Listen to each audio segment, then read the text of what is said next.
شاکرین و شاکرین والحمد للہ رب العالمین۔ ایک مرتبہ اپنے اور ساری کائنات کے آقا مولا حضور سید عالم نور مجسم صلی اللہ تعالی علیہ وسلم کی بارگاہ بکس پناہ میں اپنی عقیدتوں کا خراج پیش کیجیے اور پڑھیے اللہم صلی علی سیدنا شفیعنا و مولانا محمد معدن الجود والکرم منطق العلم والحلم والحکم بارک و سلم صلو علیہ صلاۃ دائمۃ یا رسول اللہ صلی اللہ تعالی علیہ وسلم۔ میں آپ ہی کے درمیان کا رہنے والا ہوں، میں آپ کا درود بھی جانتا ہوں، پڑھ لیجیے آپ اپنے انداز جی۔ اللہم صلی علی سیدنا مولانا محمد وعلی آلِ سیدنا مولانا محمد حبیبنا شفیعنا سیدنا مولانا محمد وعلى آل سيدنا مولانا محمد۔ یہ درود محبت کرنے والے ہی پڑھتے ہیں جی۔ اس درود میں صرف اپنے نبی ہی پر نہیں بلکہ آل نبی پر بھی ہم درود بھیجتے ہیں۔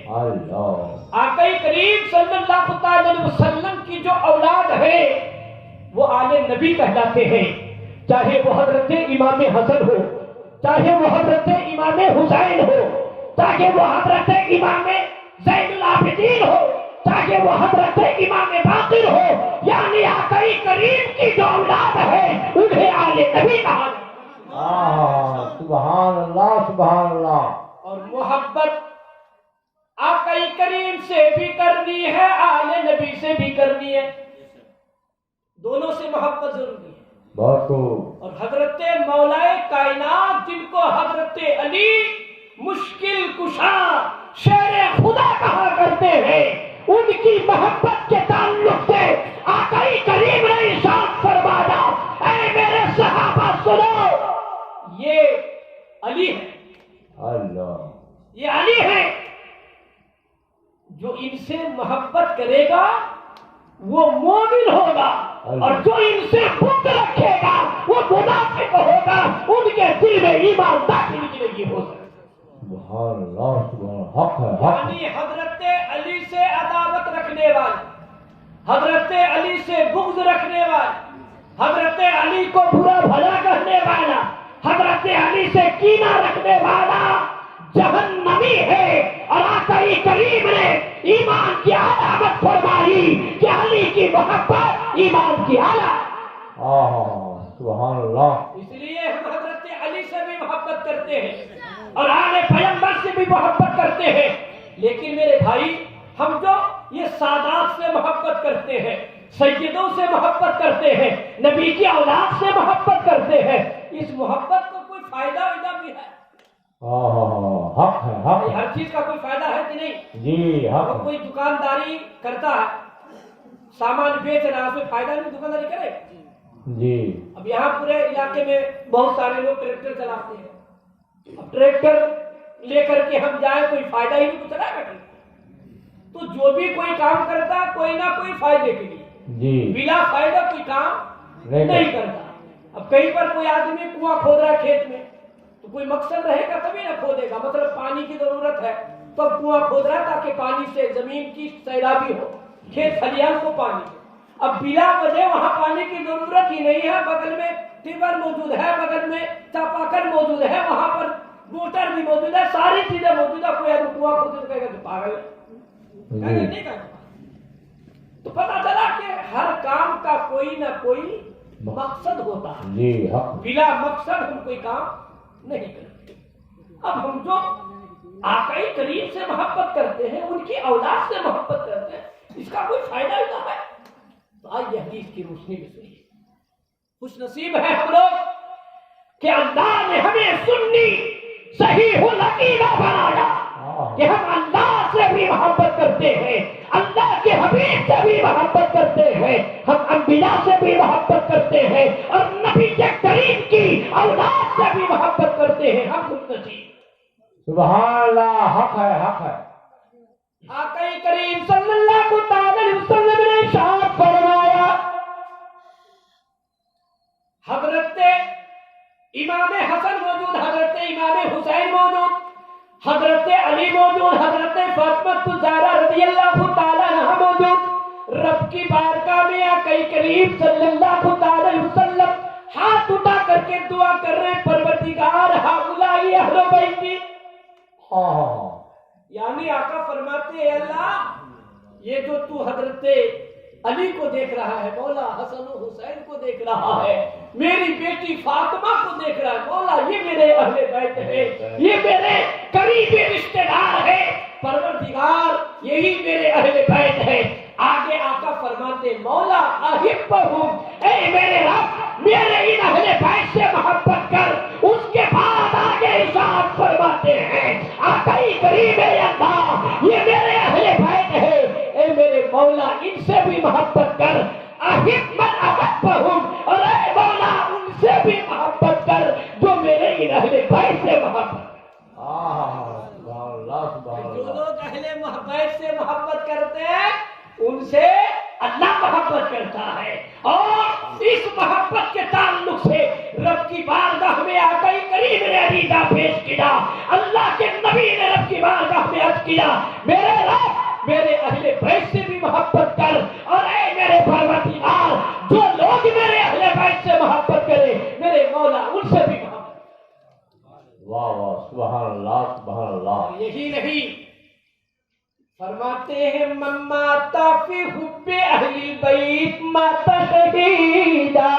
آقا کریم نے ارشاد فرمایا جس کی موت اہل بیت کی محبت میں ہو جائے. کیا مطلب کہ ہم دنیا سے اس حال میں جائیں کہ نبی کریم سے بھی محبت ہو، اہل بیت سے بھی محبت ہو. تو آقا کریم فرماتے ہیں جو آدمی اہل بیت کی محبت لے کر کے میری محبت لے کر کے دنیا سے جائے گا اللہ تبارک و تعالیٰ ان کو شہادتوں جیسی موت عطا فرمائے گا. یعنی جو ثواب شہید کو ملے گا اہل بیت سے محبت کرنے والے کو بھی ویسا ثواب ملے گا. سبحان اللہ. اس لیے اہل بیت سے محبت ضروری ہے، اور بغیر اہل بیت کے محبت کے اگر کوئی کہے کہ مجھے حضرت علی سے محبت کرنے کی ضرورت نہیں، مجھے امام حسن حسین سے محبت کی ضرورت نہیں، ہم تو تنہا صرف رب سے اور نبی کریم سے محبت کر لیں گے جنت چلے جائیں گے. آقا کریم نے ارشاد فرمایا لا يدخل قلب ابراہیم حب، آقا کریم لا يدخل قلب ابراہیم ایمان بدون حبہم. آقا کریم نے ارشاد فرمایا اے میرے اہل بیت کسی کے دل میں تمہاری محبت کے بغیر ایمان داخل نہیں ہوتا. اس لیے ہم اہل بیت سے محبت کرتے کہ نہیں کرتے؟ جی حق ہے. جو محبت کرتا ہے وہ سنی صحیح العقیدہ ہے، وہ انسان کامیاب ہے. اب آئیے آج پوری دنیا جس طرف نگاہ اٹھائیے ہم مسلمان ٹارگٹ پہ ہیں، ہے کہ نہیں؟ سب لوگ ہمیں نشانہ بنا رہے ہیں، مسلمانوں کو نشانہ بنا رہے ہیں، ہمارے مدرسوں کو نشانہ بنایا جا رہا ہے، مسجدوں کو نشانہ بنایا جا رہا ہے کہ نہیں بنایا جا رہا؟ اور ہمیں مغلوب کرنے کے لیے ہمیں مٹانے کی پوری کوشش کی جا رہی ہے، پوری طاقت وہ لگا چکے ہیں کسی طریقے سے مسلمان کو مٹا دیا جائے، کسی طریقے سے مومنوں کو ختم کر دیا جائے. ہمارے دل سے ایمان نکالنے کے لیے انہوں نے مدرسوں کا سہارا لیا. وہ یہ سوچ رہے تھے مدرسے بند ہو جائیں گے تو مسلمانوں کے دل سے ایمان نکل جائے گا، اس لیے کہ اگر مومنوں کے دلوں میں ایمان باقی ہے، لوگوں کے دلوں میں اسلام زندہ ہے، تو اس کی وجہ مدرسے ہے. کیونکہ مدرسے سے پڑھنے والے علماء، مدرسے سے پڑھنے والے فضلاء، مدرسے سے پڑھنے والے محدثین، مدرسے سے پڑھنے والے مفتیان کرام لوگوں کے درمیان تقریر کر کے دین سمجھاتے ہیں، لوگوں کے درمیان تقریر کر کے اسلام سمجھاتے ہیں، شریعت سمجھاتے ہیں، ایمان بتاتے ہیں. ایمان کس چیز کا نام ہے؟ یعنی لوگوں کے ایمان اگر کوئی داخل کرتا ہے، لوگوں کے دلوں میں ایمان بیٹھاتا ہے، تو یہ علماء ہے، یہ مفتیان کرام ہے، یہ محدثین ہے، یعنی مدرسے سے پڑھنے والے ہیں۔ اس لیے مدرسہ مٹا دیا جائے تاکہ مدرسے سے نہ عالم نکلے گا نہ کوئی مومن رہے گا، کیونکہ جب عالم نہیں رہے گا تو دین کون سمجھائے گا؟ جب کوئی مفتی نہیں رہے گا تو لوگوں کو فتویٰ دے دے کر کے اپنا دھرم کون سمجھائے گا؟ اس لیے وہ پوری کوشش کر رہے ہیں مدارس بند کر دیے جائے۔ پھر وہ سوچتے ہیں مدرسے سے دین کی تعلیم ہوتی ہے، مدرسے سے لوگوں کو اسلام کے بارے میں بتایا جاتا ہے، قرآن کی تعلیمات قرآن کی جاتی ہے، محمد عربی نے جو پیغام دیا ہے، نبی نے جو شریعت عطا کی ہے، نبی کی جو سیرت طیبہ ہے، نبی کا جو طور طریقہ ہے، نبی کی جو زندگی ہے، مسلمانوں کے درمیان اگر باقی ہے تو یہ مدرسوں کی وجہ سے ہے۔ اس لیے مدارس ختم کر دیا جائے۔ پھر وہ سوچتے ہیں مسجدوں کے محراب سے بھی علماء تقریر کر کے اپنے مسلمان بھائیوں کو دین سمجھا لیتے ہیں، اس لیے مسجدوں کا خاتمہ کیا جائے، مدرسوں کا خاتمہ کیا جائے۔ لیکن یاد رکھو میرے بھائی، دنیا کا انسان چیختا ہے، دنیا کا انسان چلاتا ہے، مسلمان کو کوئی تباہ نہیں کر سکتا، مسلمان کو برباد نہیں کر سکتا۔ بڑے بڑے آئے تباہ ہو گئے۔ فرعون وہ تھا جس کو اللہ نے پوری دنیا کی طاقت دی تھی، پوری دنیا میں اس کی حکومت تھی، لیکن فرعون کا نام و نشان مل گیا، نمرود کا نام و نشان مل گیا، شداد کا نام و نشان مل گیا۔ جو بھی اسلام مٹانے کے لیے آیا ہے وہ خود مل گیا ہے۔ اسلام کل بھی زندہ ہے، آج بھی زندہ ہے، اور تا قیامت اسلام زندہ رہے گا۔ نعرے تکبیر، نعرے رسالت، حضرت مفتی ریاض القاضی صاحب۔ اس لیے ان مدارس کی ضرورت ہے ہمیں، ورنہ ہمیں کون سمجھائے گا کہ نماز میں کتنے فرائض ہیں؟ نماز پڑھنے میں وضو کریں گے، طہارت حاصل کریں گے تو طہارت کا طریقہ کیا ہے؟ بہت سارے لوگ ہیں جن کو وضو کے بارے میں نہیں پتا، وضو میں کتنے فرائض ہیں اچھی طرح جانتے ہی نہیں۔ بہت سارے لوگ ہیں جب نماز پڑھتے ہیں، ٹھنڈی کا موسم ہے، دیکھیے نعرے تکبیر، نعرے تکبیر، نعرے رسالت، نعرے رسالت، علماء اہل سنت، پیر طریقت، اولاد غوث اعظم پیر طریقت خطیب اہل سنت حضرت علامہ مولانا اعجاز الحسن صاحب قبلہ دامہ ظلہ العالی کی آمد ہوئی، اور میری شاید پہلی ملاقات ہے۔ میں خوش نصیب ہوں، یہ میری خوش بختی ہے کہ آج حضرت کی خطابت مجھ کم علموں کو بھی سننے کا موقع ملے گا۔ اللہ تبارک و تعالیٰ سے دعا ہے پروردگار ان آج نبی سادات کرام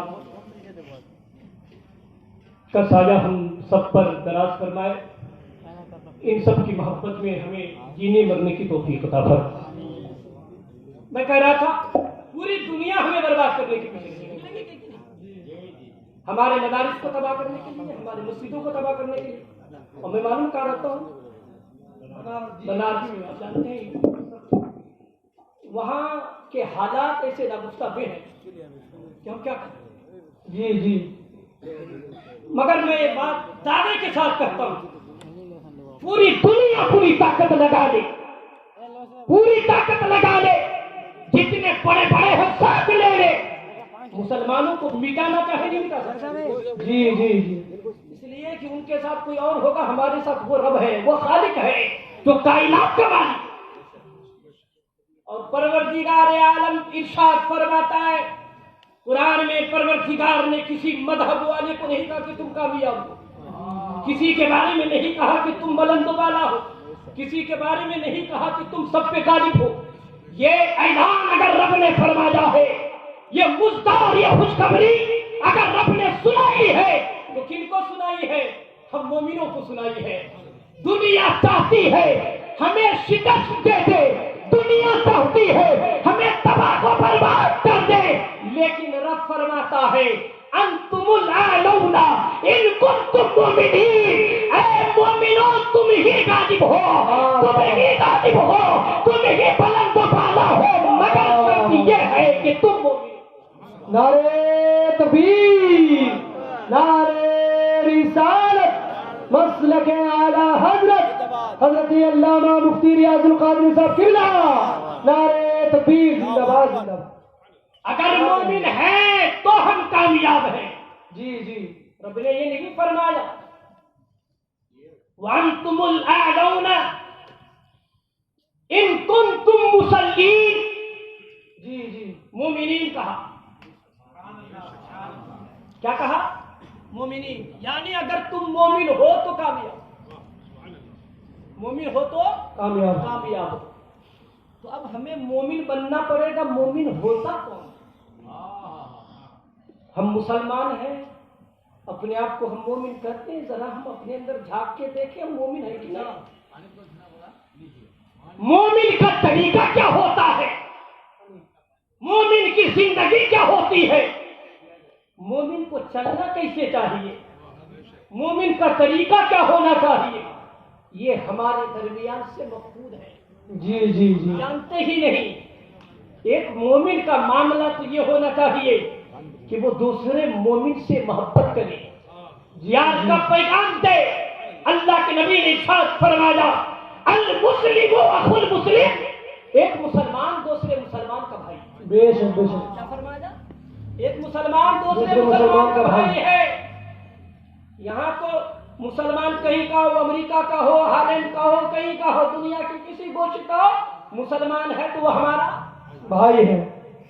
آقا فرماتے ہیں المسلم اخو المسلم، المسلم اخو المسلم، ایک مسلمان دوسرے مسلمان کا بھائی ہے، لا یظلمہ ولا یظلمہ۔ آقا کریم نے فرمایا ایک مسلمان دوسرے مسلمان کو تکلیف نہ پہنچائے، ایک مسلمان دوسرے مسلمان کو ستائے نہیں، ایک مسلمان دوسرے مسلمان کا مال نہ چھینے۔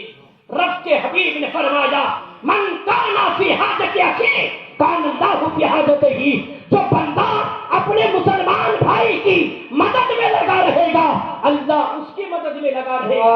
آقا کریم نے فرمایا من ستر مسلما فی الدنیا ستر اللہ تعالی یوم القیامہ۔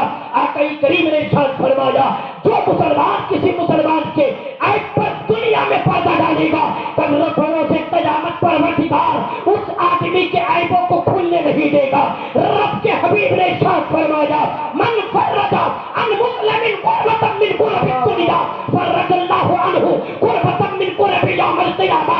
آقا کریم نے ارشاد فرمایا دنیا کے اندر جو مسلمان کسی مسلمان کی تکلیف کو دور کرے گا میدان محشر میں پروردگار اس کی تکلیف کو دور کرے گا۔ سبحان اللہ سبحان اللہ، زندہ باد زندہ باد، واہ واہ واہ۔ ایک مسلمان کیا کہنے حق دوسرے بھائی ہے، اور بھائی ہونے کے ناطے آقا کریم نے فرمایا ایک مسلمان دوسرے مسلمان سے محبت کرے۔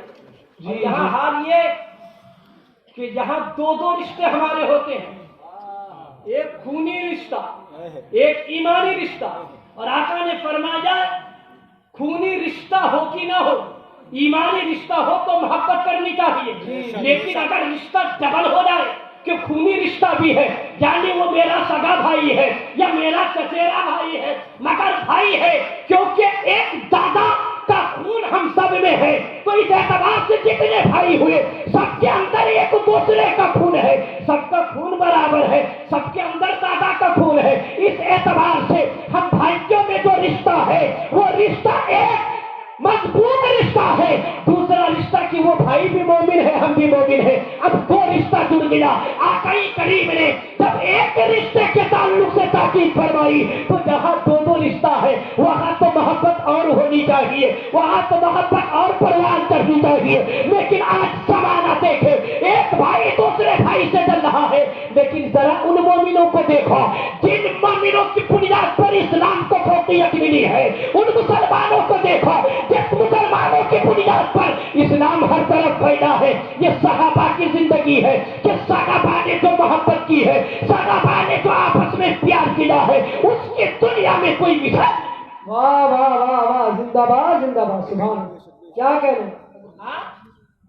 آدمی دوسرے کا مال لوٹنے میں لگا، مال آئے چاہے کیسے آئے، دولت آئے چاہے کیسے آئے، بھلے کسی غریب کا خون نچوڑ لیا جائے۔ اللہ، معلوم ہے یہ ایک مرتبہ حضور غوث اعظم کی بارگاہ میں ایک بہت بڑا بادشاہ پہنچا، اتنا بڑا بادشاہ کہ ان کی عظمتوں کا کیا کہنا، بہت بڑا بادشاہ، اور حضرت غوث اعظم سے محبت کرتے ہیں۔ حضرت غوث اعظم رضی اللہ تعالیٰ کی بارگاہ میں وہ گیا، حضور غوث اعظم کے بڑے بڑے بادشاہ ان کی بارگاہ میں ظالم ادب طے کرتے تھے، اپنا سر نیاز کم کیا کرتے تھے۔ اللہ سبحان پہنچا حضرت غوث اعظم کی بارگاہ میں، انہوں نے 2 تھیلے پیش کیے، عرض کیا حضور قبول فرمائیں۔ حضرت غوث اعظم رضی اللہ تعالیٰ نے ارشاد فرمایا آپ لے کر کے جائیے، لے کر کے جائیے، ہمیں اس کی ضرورت نہیں۔ مگر وہ بادشاہ تھا، مزید ہو گیا، حضور یہ لے لیجیے 2 تھیلے شرفیوں کی ہے۔ حضرت غوث اعظم نے فرمایا آپ لے کر کے جائیے، ہمیں اس کی ضرورت نہیں۔ لیکن جب وہ مزید ہو گئے، حضور غوث اعظم نے دونوں تھیلے ہاتھ میں پکڑا اور پکڑ کے یوں ہی دبایا تو خون نکلنے لگا۔ اللہ تو میں جو یہ تھیلی نچوڑا ہوں اس کا خون پورے عراق پر بہتا ہے۔ واہ واہ واہ واہ اللہ یہ شان حضرت غوث اعظم۔ اس لیے میرے بھائی دولت جمع کریں تو چیزوں کو لوگ ناپسند کریں۔ واہ کیا موت کوئی پسند کرتا ہے؟ کوئی چاہے گا مر؟ آپ اس کو چاہے؟ مگر یہ اکابر ہے، یہ اسلاف ہے، حضرت عبداللہ ابن مسعود رضی اللہ تعالیٰ عنہ جلوہ فرما ہے، ان کے سامنے ان کی 2 بیوی نہایت حسین و جمیل، اور ان دونوں بیویوں سے جو اولاد ہے وہ بھی نہایت حسین و جمیل۔ ان کے سامنے ایک چڑیا اڑتے ہوئے آئی اور مر گئی، تو لوگ اس چڑیے کو دیکھنے لگے۔ حضرت عبداللہ ابن مسعود کہتے ہیں کاش میری جو یہ اولاد ہے، جو میں ہوں، ہم سب فنا ہو جاتے تو ہمیں اس چڑیے کی طرح بھی ترقی فرماتے ہیں۔ کیوں معلوم ہے؟ وہ جانتے ہیں زندگی جتنی کم ہوگی حساب تو بڑے ہوشیار۔ آج ہم نماز بھی پڑھتے ہیں تو دنیا کے خیالات ہمارے سامنے، مگر اللہ کے محبوبین حضرت حاتم ابن اصم رضی اللہ تعالی ایسے اللہ کے مقرب ولی گزرے ہیں۔ نماز کی کیفیت یہ، نماز کے لیے کھڑے ہوتے تو یہ کہتے کہ میری زندگی کی آخری آخری نماز۔ اگر ہمیں معلوم ہو جائے کہ ہماری زندگی کی آخری نماز تو کیا کیفیت ہوگی، کس خشوع اور خضوع کے ساتھ نماز ہونا۔ مگر حضرت حاتم ابن اصم اس درد و کیفیت کو لے کر کے نماز ادا کرتے، نماز کے لیے کھڑے ہو جاتے تو فرماتے کہ میں یہ سوچتا یہ میری آخری نماز ہے، جو سجدہ کرتا تو یہ سوچتا کہ اب دوسرا سجدہ کا موقع مجھے ملے گا کہ نہیں ملے گا۔ قیام کے لیے جب کھڑے ہوتے تو فرماتے شاید دوبارہ زندگی میں قیام کا موقع ملے گا کہ نہیں ملے گا۔ یہ کیفیت لے کر کے حضرت حاتم ابن اصم رضی اللہ تعالیٰ نماز پڑھتے تھے، اور کتنے سال تک اس کیفیت کے ساتھ نماز پڑھی؟ 1-2 سال نہیں، 40 سال تک حضرت حاتم ابن اصم نے ان کیفیت کے ساتھ۔ اللہ اور ایسے مقرب ولی جب بارگاہ مصطفی میں پہنچے، آقا کے دیار میں پہنچے، بہت سارے لوگ پہنچتے ہیں، اور اللہ اگر دولت دے تو دیار حبیب دیکھ کر کے آئیے۔ دولت سے کچھ نہیں ہوتا، مر کے چلے جائیں گے، کچھ نہیں بچے گا۔ دولت اگر اللہ نے دیا ہے تو آقا کریم کا دیار ہم دیکھ لیں، ہم آپے سب کی کیفیت سمجھ کے آئے، ہم جا کر کے مقام ابراہیم پر 2 رکعت نماز پڑھ کر کے آئے، خانہ کعبہ کا طواف کر کے آئے۔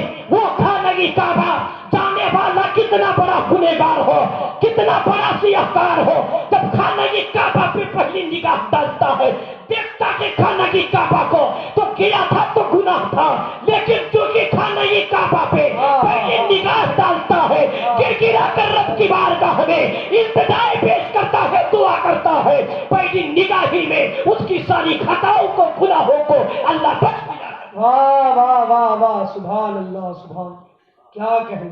جب خانہ کعبہ کی زیارت سے فارغ ہو تو نبی کے دیدار میں پہنچے، روضہ رسول پہ حاضری دی۔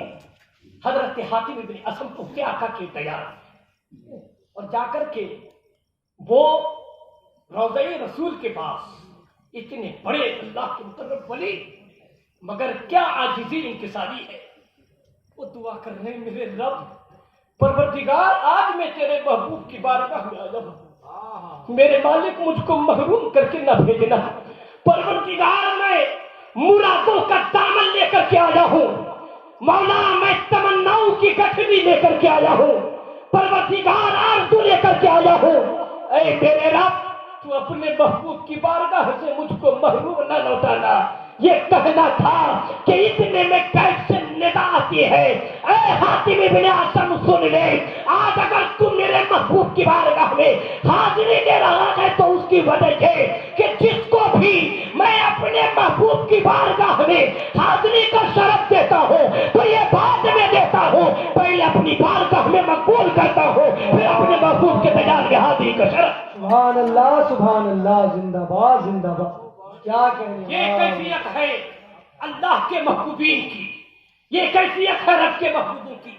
ان کی زندگی ذرا دیکھیں، یہ صحابہ ہے، آج ہم دوسرے کے پیچھے ہم پڑے ہوئے ہیں، دوسرے کے حقوق کو پامال کر رہے ہیں، مگر صحابہ دیکھیے اپنا حق دوسرے کو کیسے دے رہے ہیں۔ ان کی زندگی کیا ہے، اگر وہ بھوکے ہوتے دوسرے کو کھلاتے، دوسرے کو کھلاتے، ان کو خود حاجت ہوتی، لیکن اپنی حاجت کا خیال نہیں کرتے، اپنے بھائی کی ضرورت پوری۔ واہ واہ واہ واہ، سبحان اللہ، زندہ باد زندہ جنگ باد۔ ہے، میدان جنگ میں آخری بات میں کہہ کر گزر جاؤں، وقت بہت کم ہے اور حضرت کی تقریر ہمیں سماعت کرنے کے حق ہے۔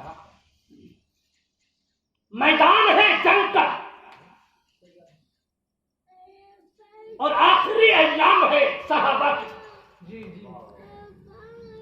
میدان میں جگہ جگہ پر صحابی ہے کہ پڑے ہیں، تلوار کا زخم کھا کر کے، نیزوں کا زخم کھا کر کے، تیر تلوار کا زخم کھا کر کے گرے پڑے ہیں، قریب ہے کہ جان نکل جائے۔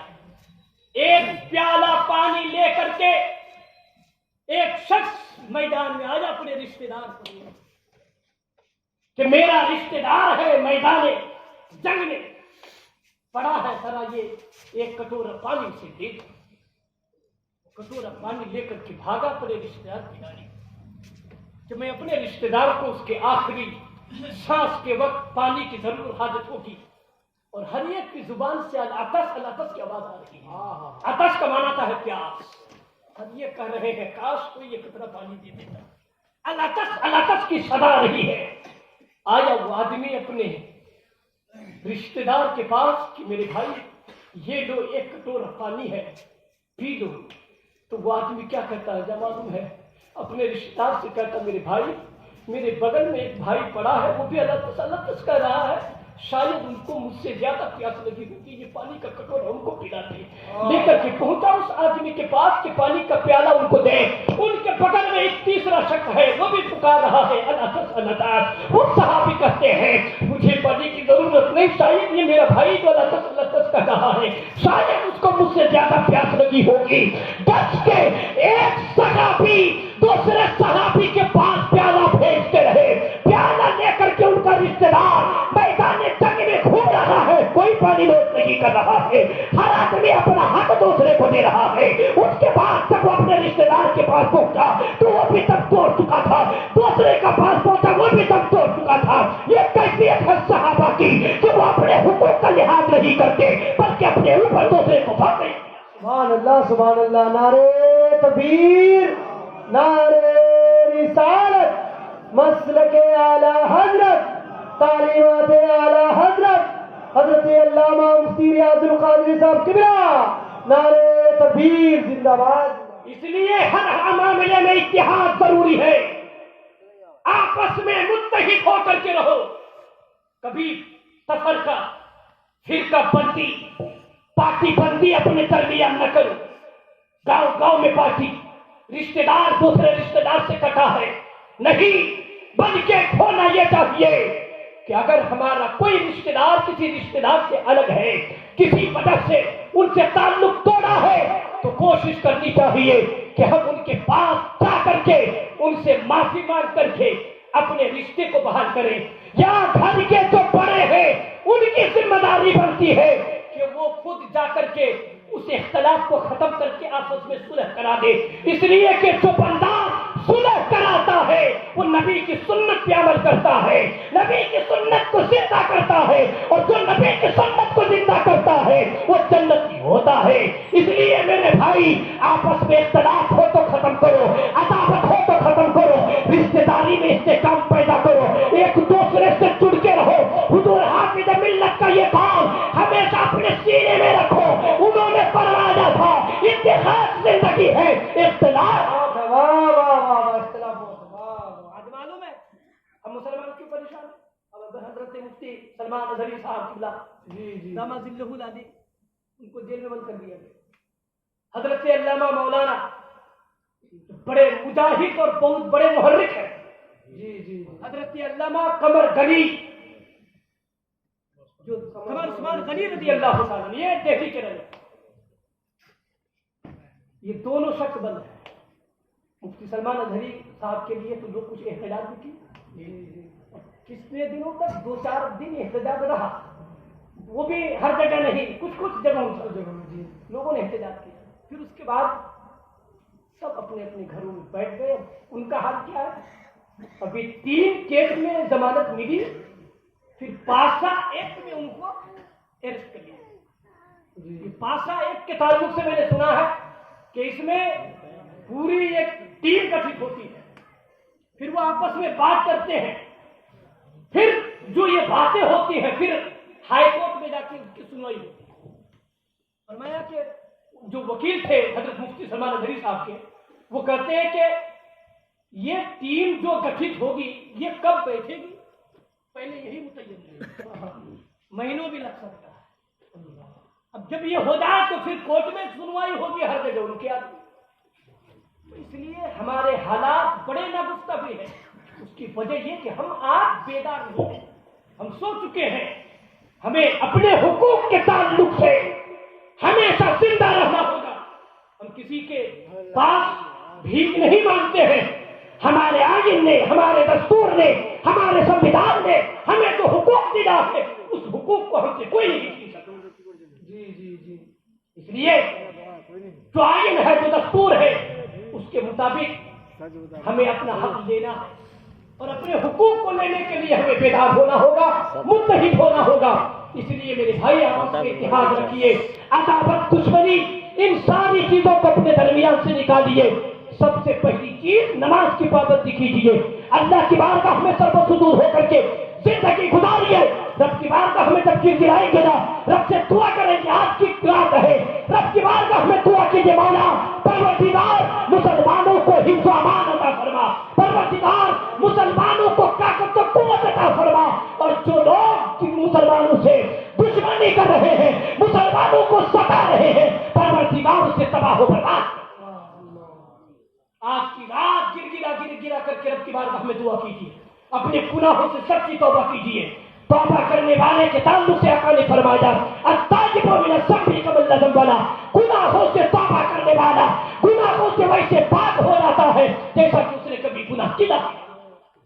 اس لیے ایسی کیفیت پیدا کیجیے، صحابہ کی زندگی پہ عمل کیجیے، نیک اعمال کرنے کی کوشش کیجیے.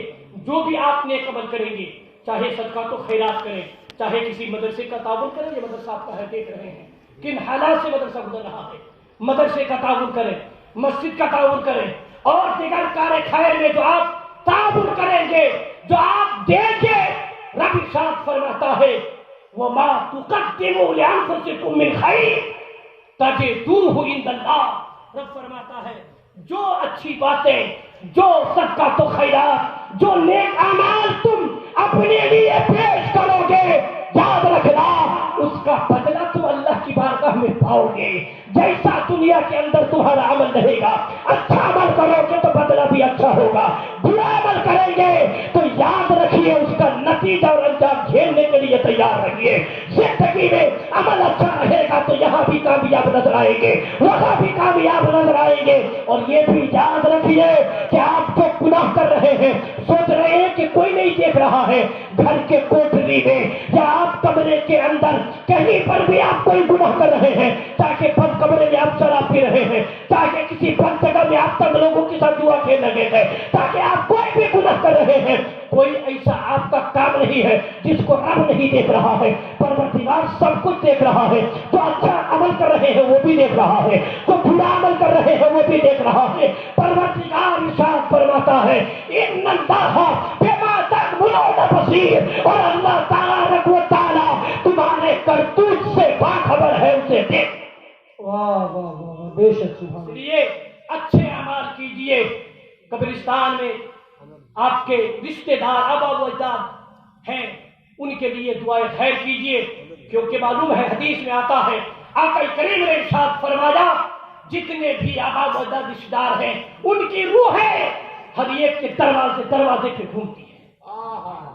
فرماتے ہیں تاتی ارواح الاموات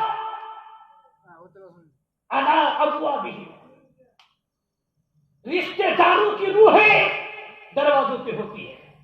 میرے گھر کا کون آدمی میرے لیے کیا کر رہا ہے, کسی نے اچھا عمل کیا, کسی نے قرآن مقدس کی تلاوت کی, کسی نے اچھا عمل کیا. تو کہہ رہا ہوں قبرستان آپ لوگوں نے سجایا ہے, اس سے مردے کو کوئی فائدہ نہیں ہوگا. یہ کیا موم بتی جلا کر کے سوچیں گے کہ ہمارے ابا کو فائدہ ہو جائے, اگربتی جلا کے سوچیں گے کہ ابا کو فائدہ ہو جائے, اگربتی کیوں جلاتے معلوم ہے؟ دو نیت ہے. اگر اس نیت سے جلا رہے ہیں کہ ہم فاتحہ پڑھیں گے ابا کی قبر پہ, اس کی خوشبو مجھ کو ملتی رہے گی, تب تو اگربتی جلانا جائز ہے. اور یہ سوچیں گے کہ ہم اگربتی جلائیں گے ابا کو قبر میں آرام مل جائے گا, تو یہ ناجائز اور حرام ہے. اگربتی جلانے سے کوئی فائدہ نہیں. جتنے دیر آپ نے وہ پھول پتی لگایا نا, اتنے دیر اگر آپ قرآن مقدس کی آیت ہی پڑھ لیے ہوتے, اتنے دیر کھڑے ہو کر کے وضو کر کے آپ نے تسبیح و تحلیل کر لی ہوتی, اتنے دیر کھڑے ہو کر کے استغفار پڑھ لیا ہوتا, کلمہ طیب کا ذکر کر لیا ہوتا, تو اس کا فائدہ قبر والوں کو ملتا. بس اس میں کیا ہوگا, دیکھنے والے دیکھا ارے یار بڑے محبت کر رہے ہیں اپنے ابا سے, انہوں نے اپنے ابا کی قبر کو سجایا. محبت یہ نہیں ہے, محبت یہ ہے کہ ہمارے آبا و اجداد کو فائدہ ملے. آپ جو اچھا عمل کریں گے, آپ جو ایثار ثواب کریں گے, اللہ کے نبی صلی اللہ علیہ وسلم نے ارشاد فرمایا میدان محشر میں پروردگار عالم لوگوں کے سامنے ان کے اعمال کو پہاڑ کے مانند بنا کر کے پیش کرے. اللہ, پہاڑ کے مانند. آپ کے ابا, ہمارے ابا, آپ کے رشتہ دار, ہمارے رشتہ دار, ان کے سامنے اعمال کا پہاڑ ہے. جی, دنیا میں انہوں نے اتنا عمل کیا نہیں تھا, مگر اعمال کا پہاڑ ہے. وہ دیکھ کر کے خود مردہ جب جائے گا میدان محشر میں اور اپنے اعمال کا پہاڑ دیکھے گا تو وہ حیرت میں پڑ جائے گا, تعجب میں کہے گا مولا یہ کہاں سے, یہ اعمال کہاں سے, میں تو اس لائق تھا ہی نہیں کہ میرے اعمال پہاڑ کے مانند, لیکن مولا آج میرے اعمال پہاڑ کے مانند ہے, کیوں ہے؟ تو معلوم ہے ندا کیا آئے گی غیب سے, غیب سے ندا آئے گی لے استغفاری وددی کا لگا. ایک روایت میں ہے بے استغفاری وددی کا لگا. یہ جو تم پہاڑ دیکھ رہے ہو نیکیوں کے اعمال کے ثواب کے, یہ تمہارے ان بچوں کے استغفار کی بنیاد پر ہے جو تم نے نیک اولاد چھوڑی تھی دنیا میں. وہ تمہارے لیے دعا کرتے تھے مولا میرے آبا و اجداد کو بخش دے, میرے باپ کو بخش دے, میری ماں کو بخش دے, میرے دادا کو بخش دے, میری دادی کو بخش دے, میرے رشتے دار کو بخش دے. تمہارے بچوں نے جو دعا کی تھی ایثار ثواب کی نیت سے, جو انہوں نے قرآن کی تلاوت کی تھی, اوراد و وظائف کیا تھا, کلمہ شریف کو پیش کیا تھا, یہ وہی آباد ہے جنہیں پہاڑ کے مالک بنا کر کے پیش. اس لیے دنیا میں ہے تو ایسا کام کریے جو آپ کو بھی فائدہ ملے اور آپ کے آبا و اجداد رشتہ داروں کو بھی فائدہ ملے. وما علینا الا البلاغ. السلام علیکم. استغفر اللہ ربی من کل ذنب واتوب الیہ.